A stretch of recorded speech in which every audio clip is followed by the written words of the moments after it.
a todos, hoy os traigo a Carmela Ríos, una de las mejores periodistas de España y experta en desinformación, en redes, y yo creo que una de esas personas que está dando la pelea por la verdad en España y fuera. Ha sido de todo, corresponsal, fue del equipo inaugural de Canal Plus, que terminó convirtiéndose en el Gran Hermano cuando lo cerraron, y está aquí para hablarnos de desinformación y para ayudarnos también a saber cómo podemos defendernos ante la ola de bulos y de propaganda y manipulación que vivimos estos días. Así que, bienvenida. Muchas gracias, David, por invitarme a este sillón tan cómodo y tan bonito. Sí, lo de lo cómodo, yo tengo mis discrepancias, pero bueno, sí, es este rollo así un poco viejo queda bien, ¿no? Sí, y bueno, nosotros hemos trabajado juntos, esto es lo primero que hay que desvelar. Sí. Cuando yo llegué a director del Mundo, tú estabas por ahí haciendo cosas novedosas que nadie estaba haciendo. Bueno, yo estaba intentando armar una estrategia para hacer redes sociales dentro de un medio de comunicación tradicional que ya tiene un equipo muy bueno, por cierto. Había pocas personas, pero muy buenas. Y a partir de ahí, pues lo que hicimos fue, tú lo sabes, hacer crecer ese equipo y sobre todo identificar todo lo que con las redes sociales se puede hacer dentro del periodismo y de un periódico.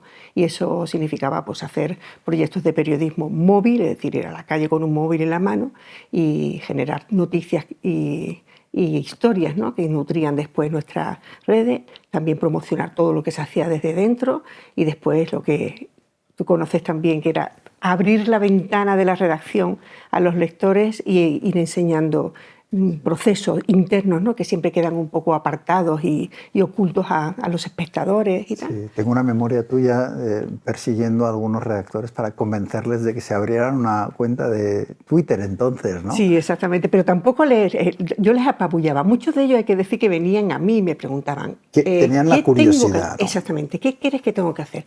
O me preguntaban, ¿tú crees que debo abrirme una cuenta en Twitter? Y entonces me decía, bueno, si quieres tomemos un café y abrimos el diálogo, ¿no? Porque yo creo que a las redes sociales hay que ir convencido de lo que se tiene que hacer y con una idea clara, ¿no? Esto era el 2015, 2016. No imaginábamos, quizá entonces, el impacto tan brutal que iba a tener todo el mundo de las redes sociales en el periodismo. Ya se empezaba a vislumbrar, pero desde entonces han pasado muchísimas cosas. Redes como TikTok no existían entonces. Yo creo que todavía Facebook era una red social cool, no la cosa que se ha convertido, que es un poco para mayores, ¿no? Donde la gente joven suele huir. Y desde entonces, por ejemplo, siguiendo lo que fue Twitter, ¿no?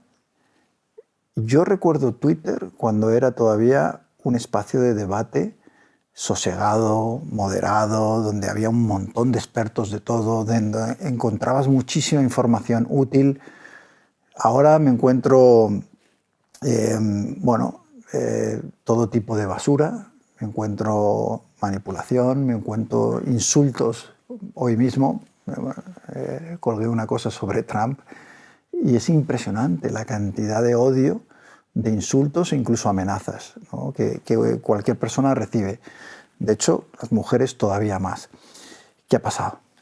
Bueno, sobre Facebook habría que decir algo importante sobre los medios, y es que los medios pecamos de inocentes, o los periodistas, en ese caso, yo estaba en el diario El Mundo, en este caso contigo, y es verdad que Facebook, generaba un porcentaje de tráfico hacia la web de los medios que era muy importante, que podía llegar hasta el 20%, con lo cual, claro, dedicábamos muchos recursos y mucho tiempo en rellenar nuestro canal de Facebook, que sabíamos que de allí nos venía mucho tráfico. Pero ¿qué es lo que pasó? Un día Zuckerberg decide cambiar el algoritmo y hacer una cosa que ellos llamaron muy pomposamente las meaningful interactions, que eran interacciones con sentido. Básicamente esto era, vale, ahora vamos a poner por delante las publicaciones de tus familiares y dejamos las de los medios detrás.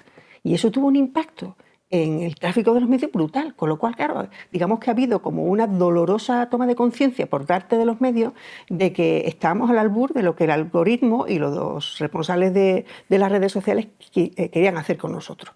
Con lo cual, por ese lado, caída del guindo, generalizada por parte de los medios de comunicación. Después está el tema de Twitter, que como tú dices, ha pasado de un extremo al otro, o sea, de ser un jardín hippie, donde podíamos, para mí, yo lo reconozco como esto, en 2009, 2010, cuando llegamos, aquello era maravilloso, o sea, se podía conversar con todo el mundo te recibía bien, el tono era buen rollismo total.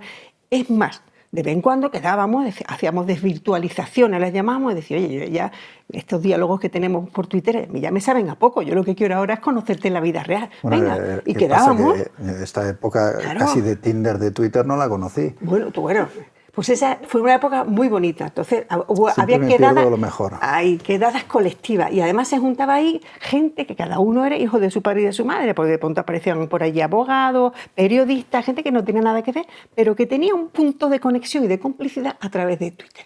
Con lo cual, eso por un lado. Después, lo que tú decías, un debate sosegado. Se podían intercambiar ideas.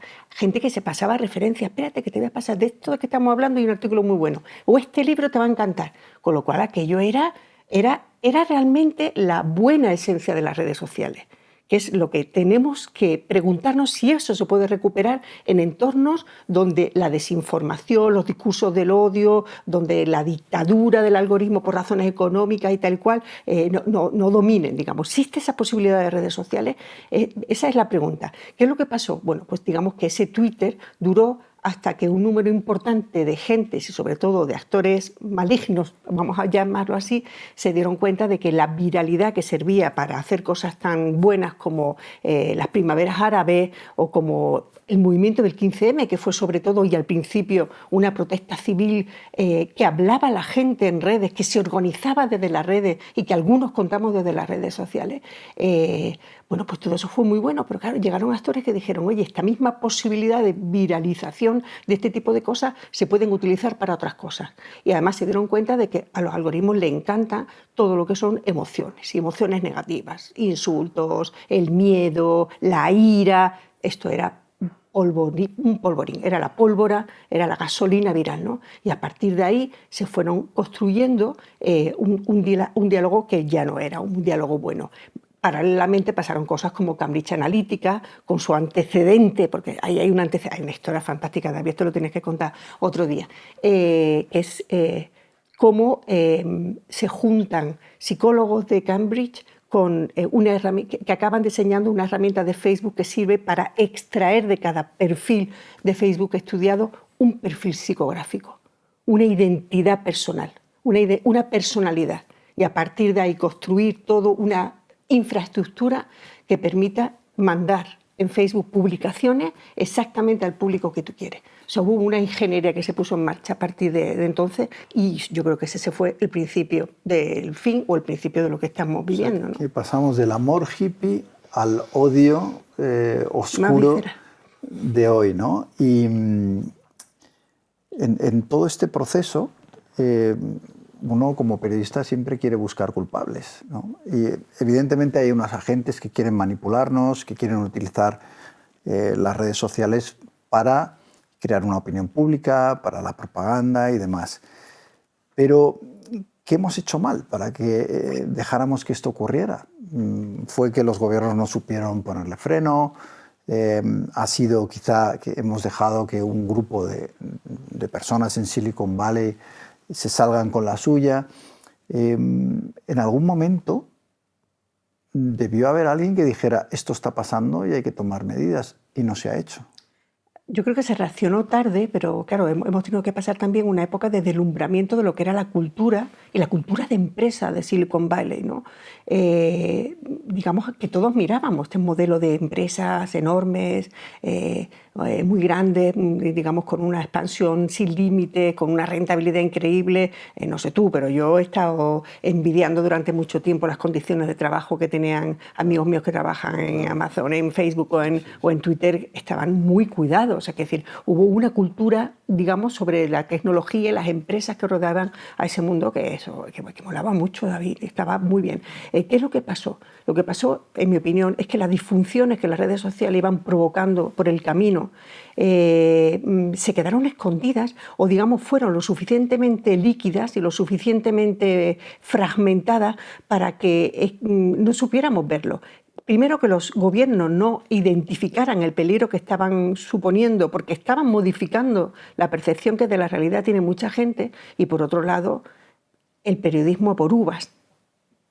Es más, todavía sigue el periodismo por uvas en una parte de esta historia. Es decir, yo recuerdo que cuando ganó Donald Trump, que yo era por entonces jefa de redes sociales del mundo, y yo siempre he hecho mucho ejercicio de escucha desde el principio, o sea, desde que en 2010 empecé a trabajar, porque quería saber quién estaba en esa red que se llamaba Twitter, donde yo tenía la sensación de que pegaba un grito y no había nadie detrás, ¿no? Sí que había mucha gente, y pensé, oye, ¿y quiénes son?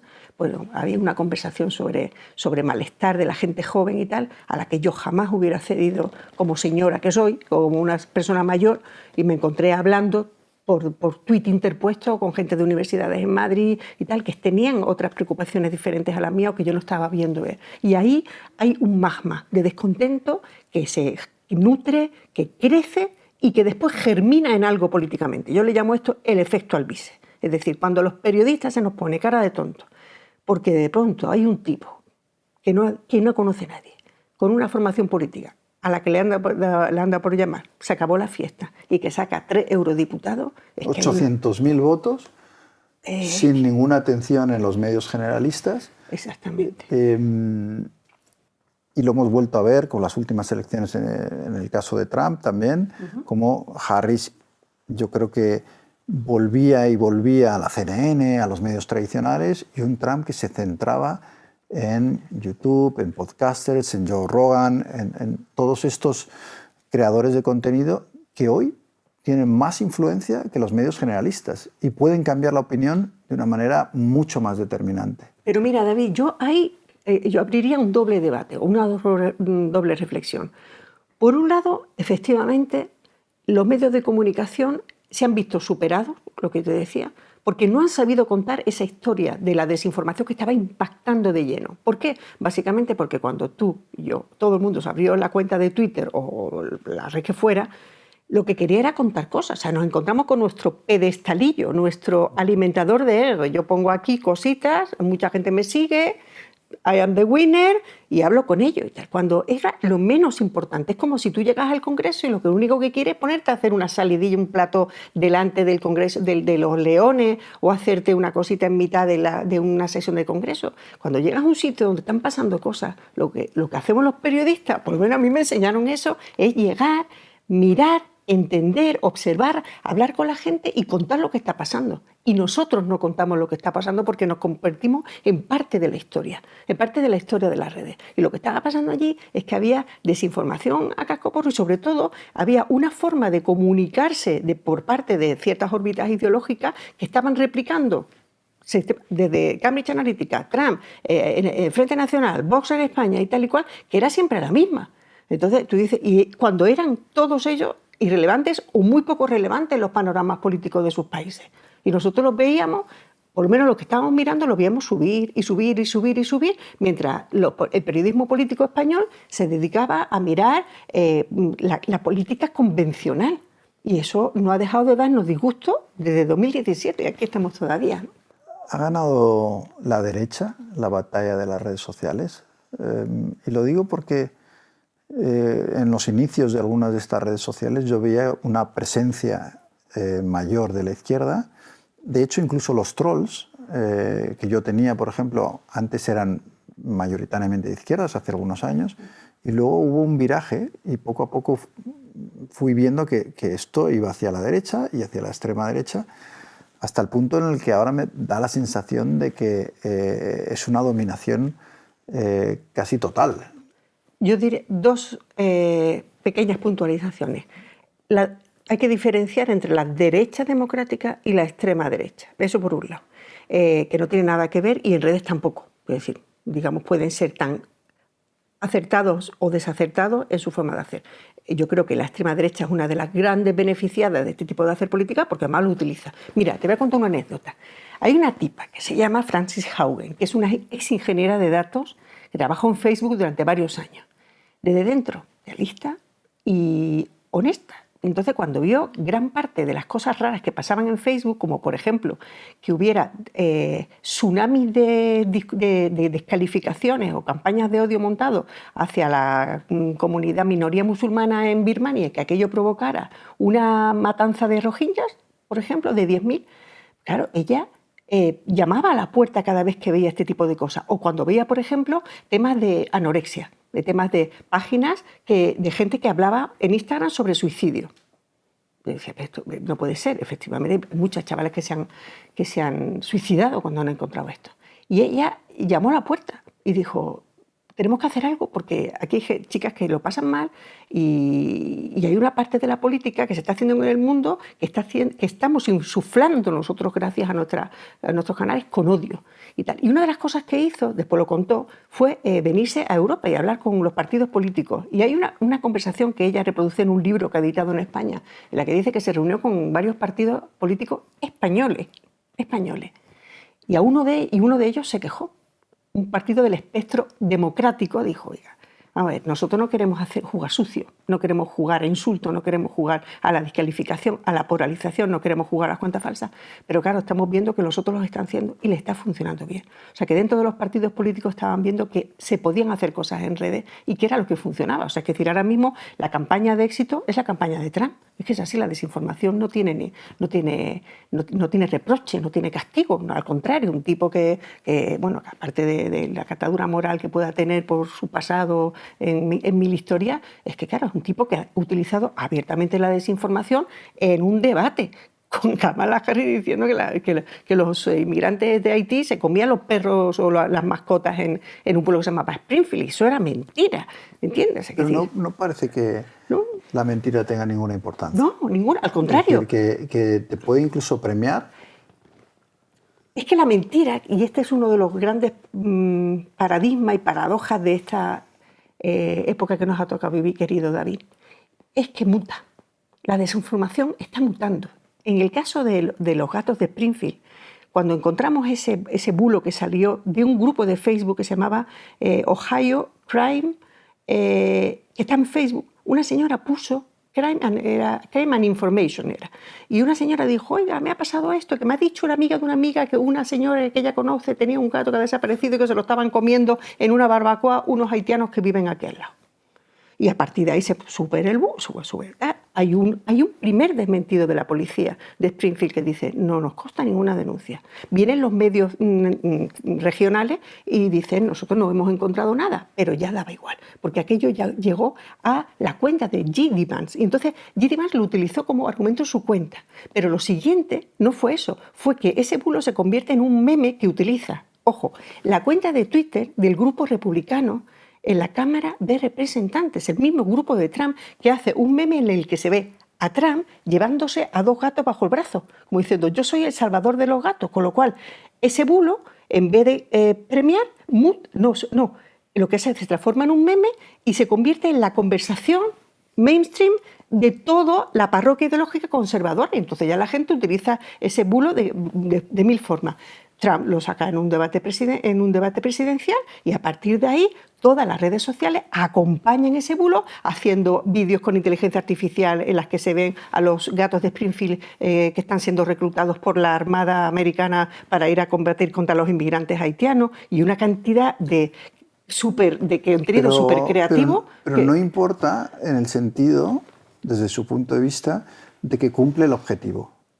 El objetivo, que en este caso era demonizar a la comunidad migrante, se cumple. Entonces, da la sensación, yo tengo la sensación de que los creadores de este tipo de campañas, ellos mismos saben que esto es mentira y que simplemente dicen, aunque sea mentira, el resultado o la consecuencia es verdad, porque como están convencidos ideológicamente de que, en este caso, en Estados Unidos, de que hay que expulsar a los inmigrantes ilegales, digamos que el fin justifica los medios. La mentira justifica lo que ellos consideran una verdad.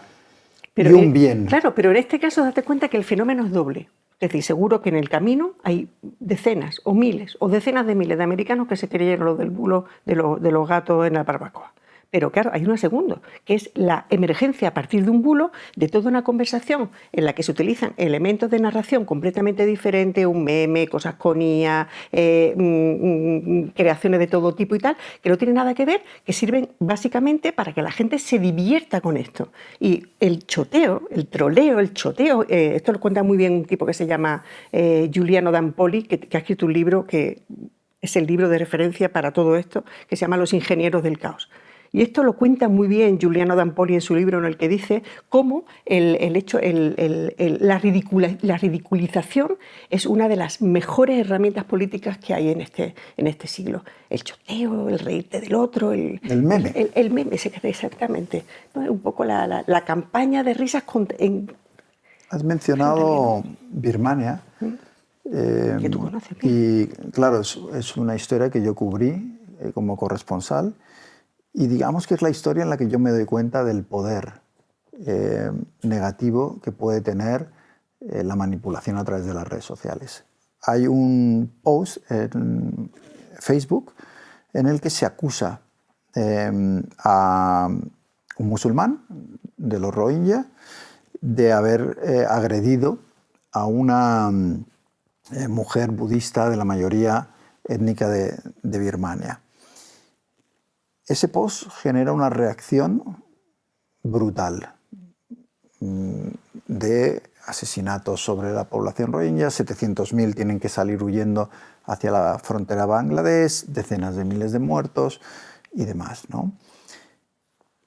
Después hemos sabido que ese post, los creadores eran los propios militares birmanos. Generaron ese odio para provocar exactamente el resultado que se vio, ¿no? Y ahí es donde, digamos que mi percepción de los medios cambia en el sentido de, bueno, es que con estas mentiras puedes provocar incluso un genocidio, puedes provocar, que es lo que pasó en este caso, ¿no? ¿Qué te dice Facebook o qué te decían en esa época? Es que nosotros no somos un medio de comunicación, nosotros no somos responsables, es la persona que ha puesto ese post la que es responsable.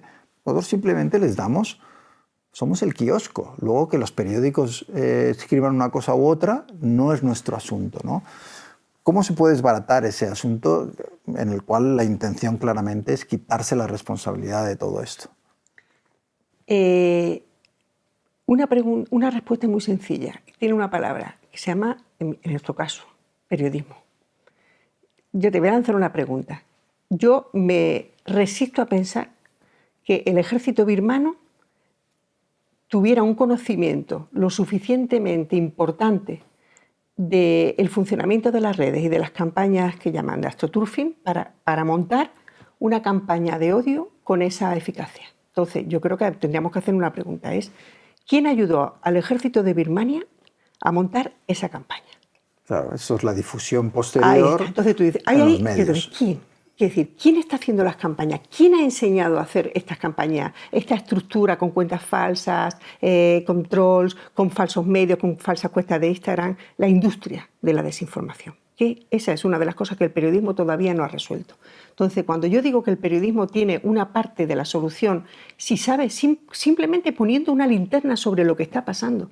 O sea, es que nosotros como medio, David, no contamos lo que estaba pasando en Birmania. En ese momento es que casi no lo sabíamos, nos cogíamos muy lejos. Pero hay otros acontecimientos y otras campañas que han tenido un impacto en nuestra vida, en términos de resultado electoral, en términos digamos, de percepción de unos determinados actores políticos, en términos de estafas, en términos de suplantaciones de identidad, que nosotros no hemos sabido ver. Es que nos hemos colocado junto al resto de usuarios normales y corrientes a verlas venir o a ver digamos, avalancha de disfunciones que las redes sociales van generando. Entonces, Para mí ese es el gran problema, es que hay muchas interrogantes en esta historia que todavía no estamos cumpliendo y una de ellas es la de desentrañar la maquinaria de la desinformación, la industria. ¿Quién se está forrando haciendo desinformación? ¿Quién se está forrando ayudando a gobiernos, a grandes empresas a hacer campañas de desinformación para demoler la credibilidad de una empresa rival o la de un adversario político? Tenemos ideas, tenemos sospechas, pero ¿tenemos certidumbre? No.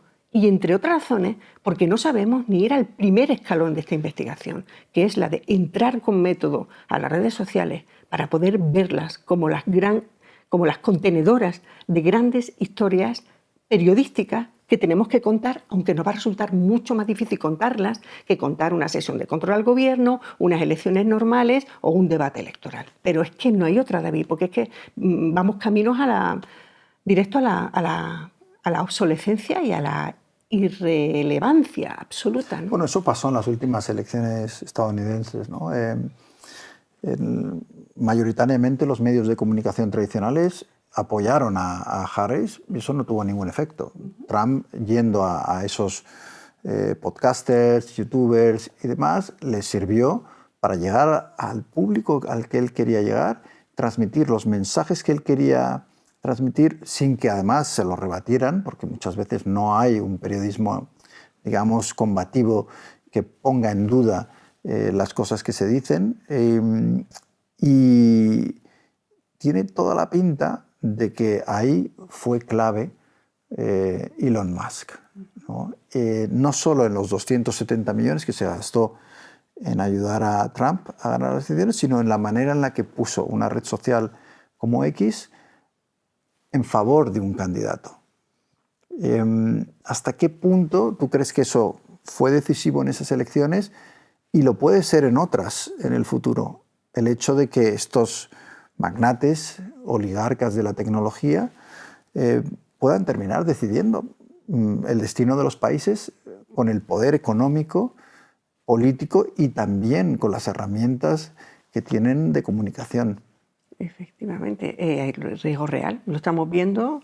Es verdad que yo creo que tampoco hemos sido desde los medios de comunicación muy reactivos a la hora de ir redefiniendo, o sea, identificando todas esas nuevas necesidades de información que amplios sectores de la población tienen, gente joven, gente mayor, tiene en otras plataformas, en otras esferas, porque no sé, la gente se informa en redes sociales, que eso no va a cambiar y quiere otro tipo de formatos. Estoy pensando, bueno, quiere podcast y hay podcasts muy buenos sobre política, como hay canales. Yo, por ejemplo, estuve haciendo un estudio durante la última elección americana de formatos en TikTok sobre información política o formatos en TikTok que son realmente muy cortitos. Por ejemplo, hay uno maravilloso de una mini entrevista que se hace en 3 paradas de metro, en un vagón del metro de Nueva York, ¿no? Entonces, pues digamos que la persona que hace esto se sienta con Kamala Harris, el político de turno y tal, y le hacía 4 o 5 preguntas y estaban muy bien tiradas. Joe Rogan, que es, digamos,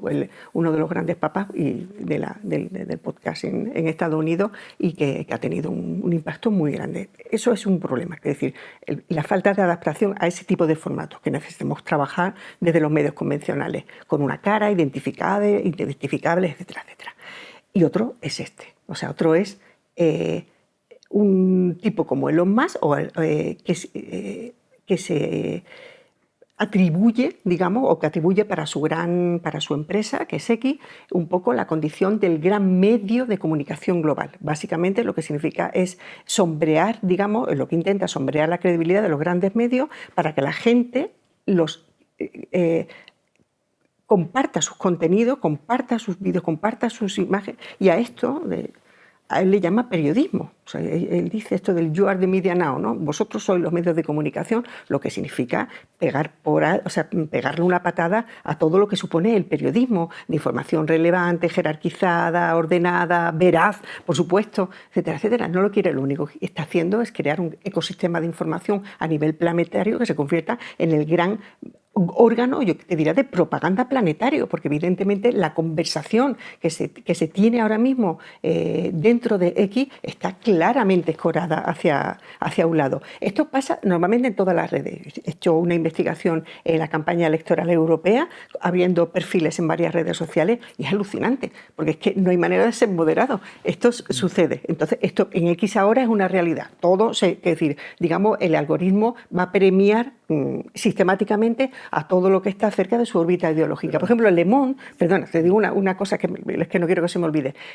¿Sabes? Le Monde ha decidido que se va de X, ha dicho que no puede, que no va a compartir. Y una de las razones que da, pero además lo hace con mucha humildad y me gustó muy sinceramente, es decir, mira, es que uno de los problemas que tenemos es que somos irrelevantes. O sea, que el algoritmo ha hecho que nuestros contenidos, Le Monde como medios de comunicación, no se vean.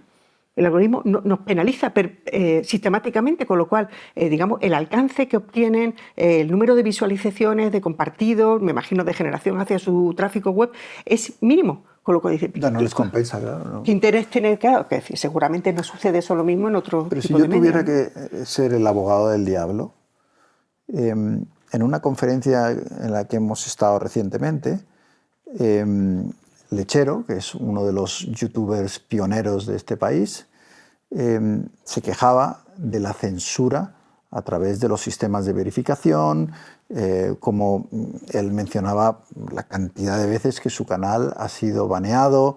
Y entonces Elon Musk viene y dice, yo en mi plataforma no hago eso. Todo el mundo puede colgar y publicar todo lo que quiera. Y dice, esto es, como él dice, absolutismo de la libertad de expresión. Entonces, ¿cómo rebates el hecho de que haya todos estos sistemas de verificación, muchos imperfectos, que a veces censuran contenido que no es dañino, y una persona que dice, no, yo simplemente dejo que todo el mundo publique todo, lo bueno, lo malo, los discursos del odio, los discursos del amor, es decir, aquí pueden seguir los hippies de los inicios de X, pero también los odiadores, los propagadores de bulos y demás. Yo no soy el juez, que la gente decida si ese contenido le conviene o no le conviene. Eso es un poco su visión. Sí, pero quiero decir, si él dice eso, eso está en flagrante contradicción con lo que él mismo dice, you are the media now. ¿Qué tiene que ver eso con el periodismo? No tiene nada que ver. O sea, tú tienes un contenedor que se convierte en un repositorio de todo tipo de contenidos legales o ilegales. Aquí hay varios problemas. O sea, quiero decir, él lo que está haciendo de esa forma es abrir la puerta de par en par para que entre toda la desinformación posible. Si tú aspiras en un momento dado, como él dice, ¿no?, a relevar a los grandes medios en la función de informar, lo vas a hacer en esta mezcla pegajosa y caótica y voluminosa de mezcla donde la desinformación y la información se mezclan y la gente ya no sabe lo que ve. Pero eso solamente es una parte de la historia, porque después, cuando tú hablas, yo trabajo con varias cuentas de X, no con unas, que es la mejor forma de ver, tener varias, y con listas, y con más listas y tal. Entonces, claro, lo que veo puede ser desde, no sé,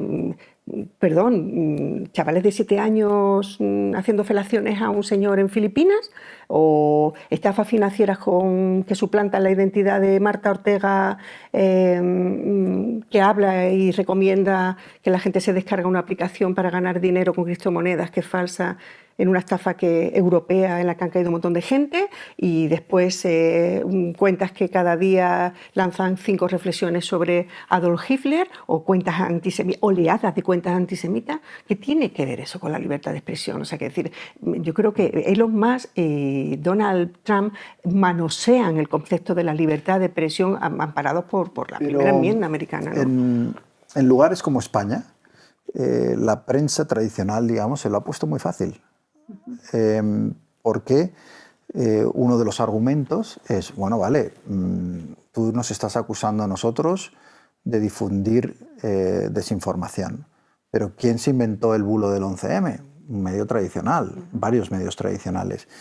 ¿Quién tiene un sesgo periodístico absoluto, donde cada mañana uno ve los medios y cuenta la misma historia de dos formas completamente diferentes? Y no hablo de opiniones, sino de hechos.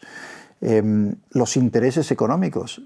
Todos sabemos, los que trabajamos en el periodismo en España, cómo funciona ese sistema de acuerdos en el cual las grandes empresas de este país pagan a los medios grandes cantidades en publicidad y en patrocinios a cambio de ser bien tratadas, y los medios dócilmente sucumben a esos acuerdos, sin ir ya a todo el tema del intervencionismo en los medios públicos, como en muchos casos la publicidad institucional que pagamos todos los españoles es utilizada para premiar a los medios que son buenos con el gobierno de turno y para castigar a los otros. Entonces, en ese ecosistema de medios tradicionales tan viciado, con tantos defectos y que ha perdido tanto la confianza del público, ahí es donde yo creo que los medios han dejado un hueco claramente para que aquellos que quieren manipular y desinformar se presenten y digan: nosotros somos la alternativa. Tenemos un problema de modelo de negocio, yo creo que lo tiene todo el mundo, y en España hay un doble problema. El problema de cómo se gana dinero, o sea, cómo se reconvierte el negocio de los medios de comunicación, y después en España hay una hiperpolitización de los medios, en todos los sentidos, de los contenidos, que es decir, hay demasiada información política en los medios convencionales y en la radio y la televisión, básicamente porque es muy barato. Yo me lo digo, esto de la tertulia es el mejor negocio que los medios han hecho, porque básicamente cuando una hora de emisión se dedica a una tertulia, pues es una hora que no hay equipos en la calle contando lo que está pasando. No sé si te das cuenta, si haces un análisis ahora mismo de los informativos, de muchos informativos, hay informativos donde hay muy poca información hecha sobre el terreno. Hay mucho directo, hay muchos muñequitos, o muchos, periodistas que son y tal, contando una cosita, 30 segundos, y después vuelven a plató y siguen. Todo eso es información que estamos dejando de hacer dentro de las televisiones, ¿no? Y efectivamente hay un problema del modelo y hay una hiperpolitización de contenidos, y después esta polarización. Es decir, esto está sucediendo en todo el mundo, también en España, pero como está, digamos, en este contexto de tanta información política, digamos, esto ha generado pues este ambiente en el que todo está polarizado, los medios se van a un lado o al otro, y los periodistas también, lo cual es todavía más triste. Esta polarización está afectando a la vida, a las relaciones personales muchas veces. Sí. Yo creo que los dos hemos hablado alguna vez de casos de fracturas familiares, ¿no? Donde la desinformación ha radicalizado a algunos miembros de la familia, estos chocan con otros miembros de la familia. Yo hay una pregunta: ¿se puede querer a alguien cuyas ideas detestas, por ejemplo? Es difícil, ¿no?, de afrontarlo, pero uno de los problemas que nos encontramos, cualquiera que esté en WhatsApp, es que de repente te llega una información y es un bulo, claramente. Yo recibo muchos, ¿no? Y yo siempre me hago la misma pregunta. ¿Esa persona que ha compartido el bulo se cree realmente el disparate que acaba de compartir? ¿O simplemente dice, como esto avanza el argumento que yo quiero defender, como beneficia a los míos, es decir, a mi tribu, a mi grupo, a mi ideología, a mi partido político, lo voy a difundir de todas formas? No sé qué tiene más peso, si que realmente estamos engañados o directamente, aunque no nos creamos todas estas cosas, las compartimos porque coinciden con nuestro sesgo. Aquí hay dos temas. Uno es que el actual estado de las cosas, en el que tú te levantas por la mañana y cuando te vas a dormir, algo falso se habrá cruzado en tu camino. En este momento en el que lo que es falso y lo que es verdadero se va mezclando de una forma ya natural, en tu móvil, en el canal de WhatsApp, en tu Facebook, en tu Twitter, llega un momento en que la tentación es muy grande para dimitir de buscar la verdad, que a mí esto me preocupa mucho, no sé a ti. Es decir, llega un momento que es muy difícil buscar lo que es cierto, no sé qué. Hemos dimitido de buscar la verdad. A ver, es que el peligro es que la gente diga, mira, es que me digo si es cierto o no, pero mira, es que me ha hecho tanta gracia que lo voy a compartir, ¿vale? Porque no tiene que ser político, igual es que le hace mucha gracia y lo comparte igual, ¿me entiendes? Porque dice, mira, es que como ya no lo sé y no voy a dedicar mucho más esfuerzo a saber lo que es verdad o no, ese es para mí uno de los riesgos. Otro de los riesgos es que la gente reciba un bulo, sepa que aquello es falso, más que un duro de goma, pero diga, me da lo mismo, porque como esto reconforta lo que yo pienso, va y lo paso y me da igual. Es otra forma de dimitir, pero con una razón ideológica. Y eso tiene mala solución, a no ser que hagamos lo que yo creo que lo único que podemos hacer, que es asumir que esta situación que se nos está yendo de madre tiene arreglo si todos nos ponemos a ello. Quiere decir, en el sentido de que tenemos que saber en qué mundo estamos viviendo. Mira, hay un periodista que se llama Pepe Oneto, ¿conoce a Pepe Oneto? Pepe Oneto, clásico del periodismo que español, sí. Tal y cual, pero yo trabajé con Pepe Oneto en Antena 3, yo estuve trabajando en Antena 3 durante un tiempo y él fue su director informativo. Y era un genio, Pepe Oneto, es que era un genio. Y este hombre siempre va por la vida y decía una frase muy buena. Decía, mira, para ir por la vida se necesita geografía, decía con su acento gaditano que tenía, se necesita geografía y sentido común. Es que la clavó. Es exactamente lo que puedes necesitar en un momento como otro. Ahora, la gente necesita geografía, es decir, saber en qué momento está, saber qué es lo que tiene su cuenta de Facebook, mi madre, tu madre, las abuelas, lo que tiene tu cuenta de Twitter. Es decir no, simplemente saber que esa mezcla entre información y desinformación existe de forma normal, que lo normal es que esto sea así. Después tú ya puedes decidir lo que quieres hacer y después sentido común, con lo cual, si tú quieres seguir siendo un ciudadano razonablemente informado, ¿no? Y yo creo que hay mucha gente que todavía quiere hacer eso, primero hay que ponerle la verdad de lo que está sucediendo en los medios y no se trata de la polarización, se trata de las redes, que a veces son difíciles de explicar y divulgamos muy mal. Yo creo que, por ejemplo, hablábamos con Lechero del otro día, ¿no? Y yo creo que lo que han hecho muy bien desde YouTube, muchos youtubers, es contar este tipo de actualidades que salen del Congreso, de la bulla, del Tribunal Supremo y de las y que se refieren a lo que está sucediendo en la vida de la gente de verdad, en lo que ahora es tan importante para cada uno de ellos como es su teléfono móvil. Hagamos eso. ¿Por qué nos cuesta tanto desde el periodismo clásico aceptar este desafío de decir, oye, vamos a contar a la gente lo que hay y a partir de ahí podemos empezar a construir, ¿no? Dejemos de un lado los manipuladores voluntarios, digamos, ¿no? La gente que simplemente quiere propagar las mentiras y no tiene escrúpulos en hacerlo. Y vayamos a los que sí quieren estar bien informados y quieren difundir el periodismo riguroso y demás. Yo me encuentro a mucha gente joven que me dice, no sé cómo hacerlo. Es decir, es tal la cantidad de información que está recibiendo la gente, quizá la oferta informativa más masiva de la historia, constantemente, que filtrar en todo ese pozo sin fondo que es Internet y las redes sociales, filtrar el contenido falso del que no lo es difícil, pero es difícil incluso para los que llevamos 30 años haciéndolo muchas veces, porque cada vez es más sofisticada la mentira.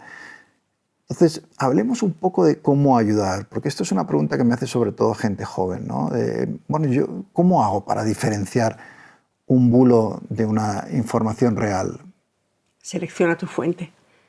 Yo tengo 2 hijos que han sido para mí una escuela de redes sociales porque ellos son usuarios de redes desde muy jóvenes y me han enseñado cómo lo hacen y siempre me han sorprendido porque ellos utilizan las redes de forma diferente. Yo qué sé, por ejemplo, uno de mis hijos tenía una cuenta de Instagram que yo pensé que era para compartir fotos y no, era su WhatsApp oculto, digamos, utilizaba los DM, digamos, ¿no? Con lo cual, una de las primeras lecciones que aprendí de Lucas y de Rafa, de mis hijos, fue que las redes sociales acaban sirviendo para cosas diferentes a las que inicialmente se había previsto, ¿no? Y yo creo que esto es importante. Ellos me suelen dar los breaking news, o sea, como los titulares de las cosas que pasan. A veces me llaman ellos y me avisan antes que yo, y yo siempre estoy metida en redes y me gusta mucho ser la primera en contar las cosas y tal, y ellos son muy rápidos. Pero lo que yo veo es que la forma de consumir información que digamos que inocula en la gente, ¿no? o propia en la era de las plataformas es normalmente muy impresionista, es decir, a la gente se siente informada o muchos chavales se sienten informados viendo un titular o bien cogiendo una cuenta de Instagram y viendo 3 datitos, ¿vale? Y tal y cual. Ahí eso es un problema porque tendríamos que pensar o revisar el concepto de qué es estar informado. Estar informado es tener una idea de un titular, tener una cierta noción de algo que pasa o ir un poquito a la profundidad para saber. Es decir, ¿es posible estar informado con un vídeo de 15 segundos? Esa sería una de las opciones, ¿no? Y lo segundo es que, claro, en una red donde la selección de contenidos es de principio algorítmica, a no ser que tú aprendas a hacer una consulta no algorítmica de las redes sociales, es, digamos, el otro problema, porque digamos, en esa mezcla de cuentas que tú eliges y que se mezclan con la cuenta que te recomienda el algoritmo, se mezcla de todo, con lo cual hay cuentas de las que tú igual te puedes fiar o que resultan más veraces en la formulación, con otras que no. Y es verdad que uno de los signos de este tiempo es que hay una gran parte de los influencers de noticias que también, como los periodistas de tertulia, están polarizados o pertenecen a un entorno ideológico. Y entonces pasa exactamente la misma dinámica de tú ves un informativo u otro, tú lees un periódico u otro y te están contando una realidad completamente, la misma noticia, parecen dos diferentes, pues exactamente lo mismo puede pasar cuando se trata de influencers de un lado o del otro, digamos, ¿no? Entonces, claro, ahí hay un gran camino de formación, es decir, es que tendríamos que enseñarle, yo creo que de esto hemos hablado alguna vez, a la gente, a los chavales, a los niños, a cómo informarse en la era de la información fragmentada. Es decir, simplemente porque el no hacer nada o abrirte en canal o abrir los brazos y esperar que el algoritmo de recomendación te dé una serie de información, eso eso no tenemos existe. que ser más activos en la búsqueda de la buena información. Totalmente. En vez de ser receptores simplemente de aquello que estas grandes empresas, haciendo una fortuna con nuestros sentimientos, nos están recomendando, aquello que ellos creen que nos interesa, digamos que independizarnos del algoritmo para buscar nosotros en fuentes más fiables. Incluso dentro de las redes sociales, yo creo que hay una posibilidad, o sea, las redes sociales, incluida X, siguen siendo fuentes de conocimiento, o sea, impresionantes, Bueno, digamos. es que sigue habiendo información de mucha calidad y gente muy preparada. Y si no la hay en X, estará en Instagram y tal. Ahí la idea es decir, bueno, voy a hacer de tal forma que yo tenga la sartén por el mango, que yo tome el control de mi experiencia de usuario. O sea, yo no quiero ver, que esto es lo que nos pasa ahora cada vez que abrimos una cuenta de X, tweets de XX, o sea, de más X, Tesla, Mario Naufal, que es uno de los influencers que pro más, y ahora Donald Trump. ¿Vale? Es que yo no quiero ver eso, es que no me interesa ver eso. Yo quiero ver lo que están contando estos medios, o estos periodistas, o esta órbita de lógica, o quiero saber lo que están hablando toda la órbita Vox, y los influencers de Vox, y los estrategas de comunicación de Vox, que es lo que estoy haciendo hoy. O sea, yo lo que quiero saber exactamente cómo reacciona esto, cómo lo hago. Yo no puedo seguir todas las cuentas de todos los líderes de los partidos políticos ni de todos sus directores de comunicación, pero sí puedo elaborar listas en las que voy, digamos, haciendo cajitas, diciendo, a ver, PSOE, diputados, comunicadores, influencers, casi te diría, periodistas afines. Y yo voy creando entornos ideológicos y todo lo que hago es que cuando quiero ver lo que están contando hoy todo el entorno del PP, en el PSOE, en Vox o en Podemos, en Sumar, me voy a donde quiero mirar. Eso es controlar la experiencia. En el caso de que te interese la información, porque claro, ayer... Sí, hay gente que no le interesa, claro. A ver, claro, es que no, mucha gente joven y mucha gente mayor, por un lado hay un fenómeno de que la gente ya ve que la realidad es tan horrible que dice, mira, yo prefiero no mirarla porque es que, ¿no? Sí, porque es que me angustia muchísimo. Entonces yo para estar angustiada prefiero apagar la tele o poner un magazine o un programa de actualidad social. Y después está la gente joven que en un momento dado no tiene no están educados, por lo menos en ciertos momentos de su vida, a estar muy pendientes de la actualidad, precisamente porque el ecosistema no les lleva a ello y no les interesa. Yo creo que eso tiene también sus etapas, ¿no? Yo creo que hay labores que sí que podríamos hacer a condición de comprender mejor qué es lo que quieren, qué tiempo pueden hacerlo, qué formatos les gustan o en qué formatos se sienten más cómodos. Yo creo que la experiencia de la elección americana está llena de ejemplos de medios, de minimedios, de influencers o de podcasts o de periodistas que trabajan como una sola marca. Hemos visto, por ejemplo, salir muchos periodistas de medios grandes convencionales. Estoy pensando en Taylor Lorenz, por ejemplo, que es una periodista de tecnología de New York Times, que se ha ido y ha creado su propio minimedio, tiene un canal en Substack y está haciendo mucha información, y a mí me parece que ese sería un buen camino. Tú eres un gran camino, David. No, muchas gracias. Sí. Aquí claro, estamos peleando con... Eso es. O sea, hay esperanza en los youtubers cincuentones. No, menos, es que sobre todo, esto sería importante a condición de que el youtuber cincuentón haga periodismo, digamos. Es lo más sencillo sería que tú te hicieras de derecha a izquierda y entonces te invitarían en todos los sitios y serías el rey de la fiesta. No, mi teoría es cómo podemos llevar el periodismo que yo hice como corresponsal, que traté de hacer como director del Mundo, no ideológico, independiente, cómo lo podemos llevar a los nuevos medios, donde está la gente. Y eso, claro, me parece importantísimo, tiene un problema. Y también lo hablamos en esta conferencia que antes mencionaba, ¿no? Donde Lechero, el youtuber, decía, bueno, es que yo no tengo ideología definida en mi contenido, trato de contar la realidad tal como es, y entonces me insultan los de derechas y los de izquierdas, que es una experiencia que yo vivo constantemente. Es decir, que en el mismo contenido que he creado me insultan unos y otros, ¿no? Es verdad que a mi edad uno ya tiene la piel muy dura y no le afecta, pero sí que es verdad que no parece que sean tiempos para la neutralidad o la independencia. Es decir, el negocio premia a aquellos que se significan por un bando, porque ahí creas una lealtad y una fidelidad con un público que siempre te va a dar la razón, siempre va a estar de acuerdo con lo que dices, están encantadísimos y tal. Lo que yo noto más difícil en los tiempos que corren es una audiencia que esté dispuesta a aceptar verdades incómodas, que esté dispuesta a escuchar cosas que contradicen los prejuicios o las ideas que ya tienen. Y ahí yo creo que hay que tomar una decisión. O sea, si solo te importa el negocio, defínete claramente, porque creo que vas a construir una audiencia rápidamente muy fiel. Y si no, haz una cosa que yo creo que el periodismo está obligado a hacer, y es cabrear a la gente. Cabrear especialmente a los poderosos, eso lo primero, pero también a tus propios lectores, oyentes y espectadores.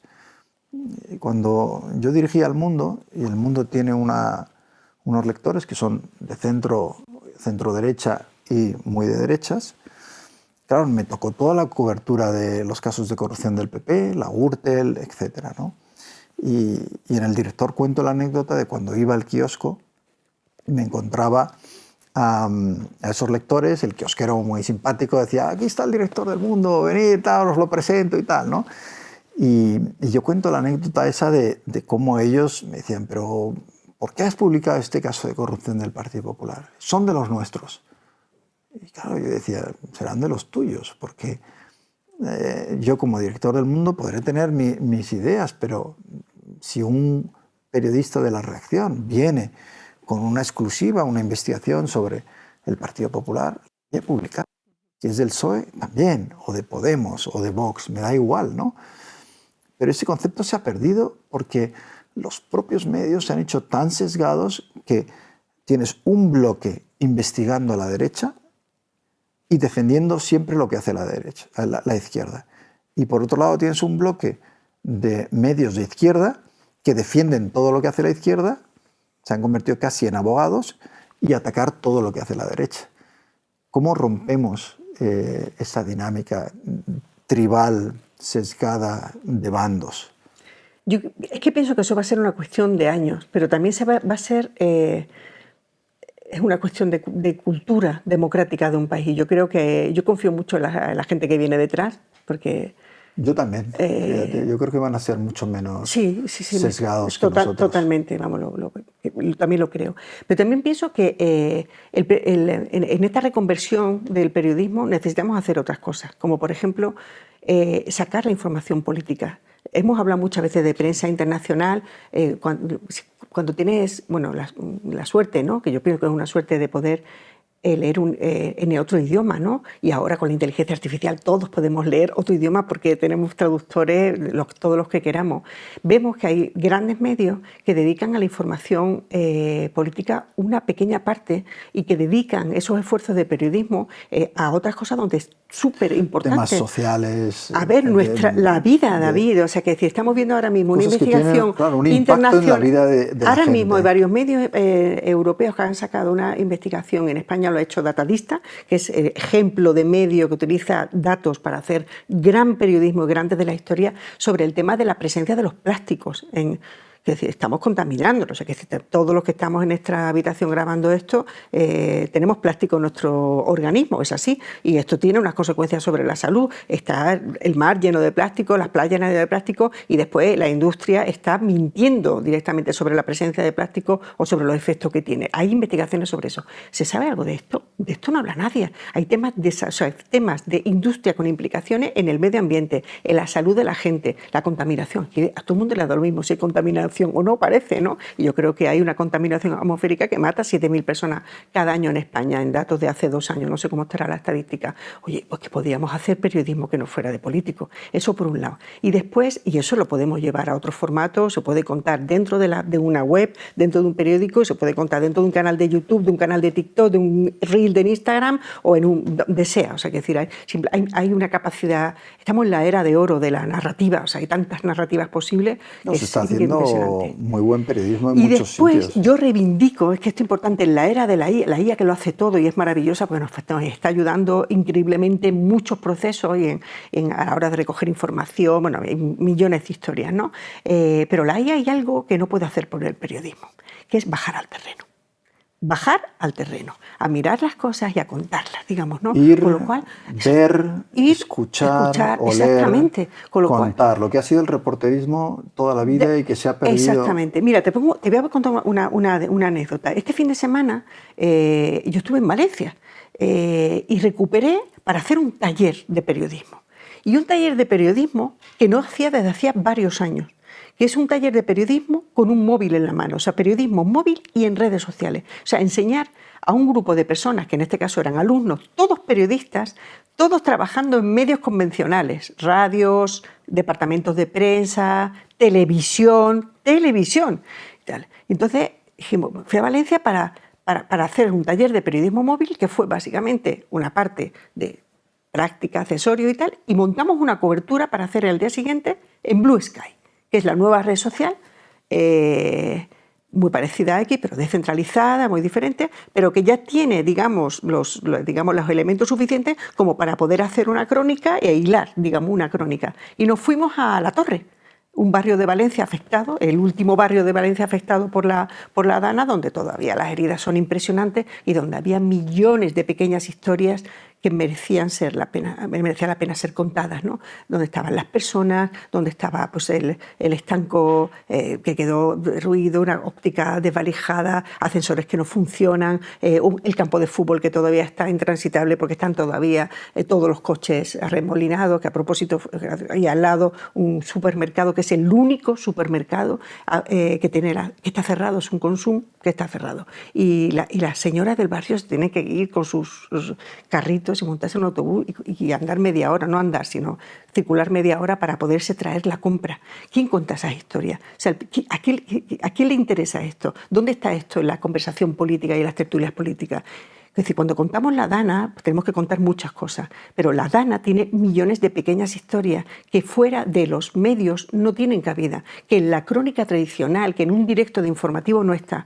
Y el periodismo de las redes sociales se dirige a esto, a reconocer, a identificar todas esas pequeñas historias que cuentan la gran historia de la Dana, que sigue siendo un problema mayor para un montón de gente. Y eso es lo que necesitamos hacer, es recuperar el terreno desde el periodismo más clásico, pero también desde la reformulación para poder hacer periodismo en plataformas. Es decir, yo quiero seguir haciendo periodismo en redes sociales, a pesar de más, porque van a venir otras redes sociales. De hecho, tú has sostenido, y en un artículo en El País, sostenías que por mucho que se haya deteriorado X y por mucha desinformación que haya, tú eres de los que creen que hay que seguir ahí y hay que dar la batalla por la verdad. Sí. En todos estos espacios. Exactamente. En el caso de X, yo tengo una reflexión siempre abierta, porque evidentemente como periodista y como ciudadana y demócrata que soy, tengo un problema, digamos, ¿no? Yo no quiero participar ni ser tonta útil ni alimentar el algoritmo de una red que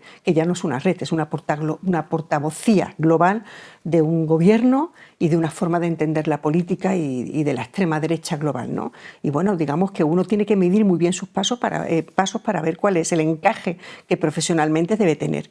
Y yo creo, y bueno, estos días he hecho un hilo al respecto, que lo que necesita X es cubrirse periodísticamente. X es una historia. Ahora es todavía más una historia.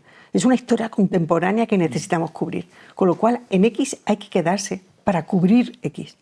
No para utilizar X como tu plataforma de difusión. Hay otros lugares donde yo ya me siento mucho más cómoda hablando, como puede ser Instagram, como puede ser Blue Sky y como pueden ser otros canales. No quiero contar tantas cosas, pero sí quiero escuchar muy bien. Quiero comprender muy bien la historia de X y denunciarla. Y hay una parte que posiblemente la denuncia vaya dentro de X, pero todo lo que tengo que hacer como periodista, como órgano de difusión, como medio de difusión, igual va a estar fuera. Pero no podemos irnos de ¿cómo vamos a irnos de aquí? ¿Cómo vamos a entender qué es lo que va a hacer el gobierno americano? ¿Cómo va a maniobrar Trump y sobre todo Elon Musk para hacer lo que ya está lanzando obsesivamente con el mega, ¿no? Make Europe Great Again? Tenemos la ofensiva, la conquista de Europa en su cabeza.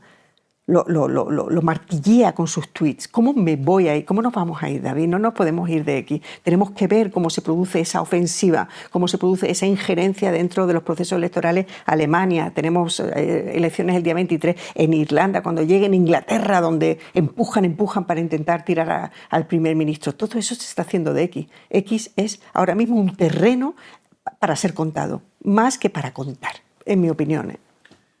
¿Eres optimista? ¿Crees que...? O sea, yo tengo la sensación de que ahora mismo la mentira está ganando. Yo también. ¿Crees que se puede recuperar el terreno? ¿Que se puede dar la vuelta al partido? ¿Lo ves a corto plazo o ya estamos hablando de un proyecto a largo plazo? ¿Y qué porcentaje de posibilidades tenemos, ¿no?, de darle la vuelta? Porque ahora mismo es difícil ser optimista. Yo no sé tú, pero yo tengo la sensación de que nos han colocado un paracaídas que funciona de aquella manera y que vamos en caída libre. Y que acabamos de saltar y que no sabemos lo que nos vamos a encontrar por el camino. Si peñascos, nos pegaremos, nos aguantará y sobre todo lo que no sé dónde vamos a aterrizar con ese paracaídas. Mi sensación es esa. Yo creo que la batalla de la desinformación está perdida, que lo que podemos hacer ahora de una forma más honesta es reconocer que vivimos en esa amalgama de información y desinformación, que tenemos que hacer que los ciudadanos sepan esto, que la gente sepa que esto es así, no pretender ni hacer impostura de no, esto, la verdad. Olvidémonos de eso, seamos honestos con ellos y contemos esta historia. No sé, tenemos un amigo común que se llama Enrique González, que es un periodista muy bueno y que siempre le gusta mucho las frases lapidarias como esta, que me dijo un día en París, donde yo coincidí con él como corresponsal, me dijo, en caso de duda, me dijo, Ríos Calvo, que son mis apellidos, Ríos Calvo, en caso de duda, periodismo. Y esta es una situación fantástica para recuperar la frase. Tiene una frase, ¿no?, en la que decía, lo peor de los periódicos son sus lectores. Enrique es muy provocador. Bueno, ha sido un placer. Esperamos que en esa caída en la que nos encontramos ahora, es verdad, si tú te tiras en paracaídas y el paracaídas falla, las posibilidades de que sobrevivamos a esto no parecen muy altas. Pero bueno, esperemos que de alguna manera encontremos la manera de amortiguar el golpe.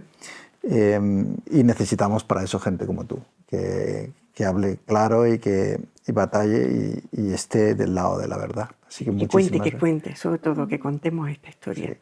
Muchas gracias. A ti, David. Gracias a todos por estar ahí. Carmela Ríos, yo creo que ha sido fascinante escucharla. Para mí la mayor experta en desinformación que tenemos en España. Y os espero en una próxima entrevista. No os olvidéis de suscribiros al canal del director.